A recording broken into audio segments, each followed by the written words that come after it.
ఏదైనా ఒక కులానికి అమ్మేస్తుంది అని అంటానికి, ఒక కులాన్ని అమ్మేస్తుందని మాట్లాడుతూ ఉంటే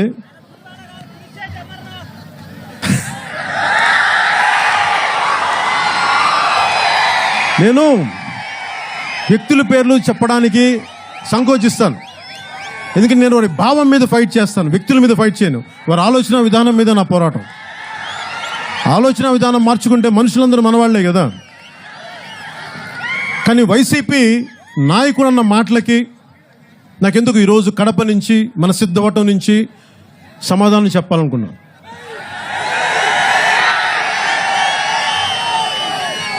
ఈ సమాజం 2009లో అప్పటి రాజకీయ ప్రస్థానంలో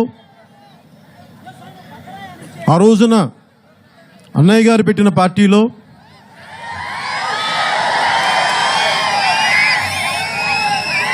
చాలా మార్పు కోసం చాలామంది ఈ సమాజం మేధావులు, విద్యావంతులు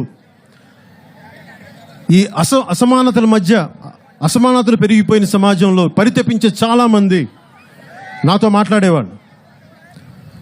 ఆ రోజున నేను ఏ రోజు కూడా పదవి కోసం ఆశించలే. నేను కోరుకుంది మార్పు. అసమానతలు ఉండకూడదు. మన వంతు ప్రయత్నం మనం చేయాలి.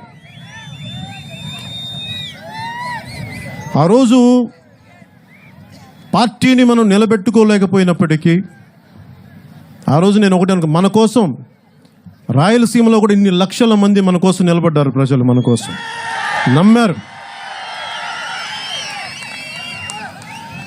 అన్ని కులాల నుంచి వచ్చారు.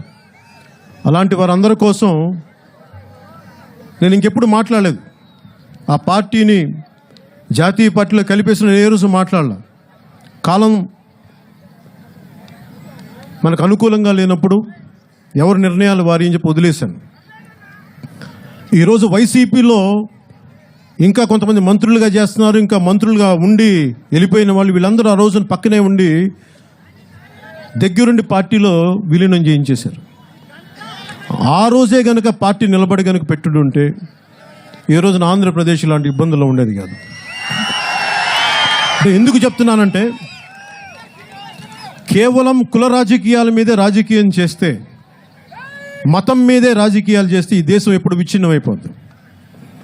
కులం మతం ఉన్న కష్ట నష్టాలను చూడాలి, అసమానతలను చూడాలి.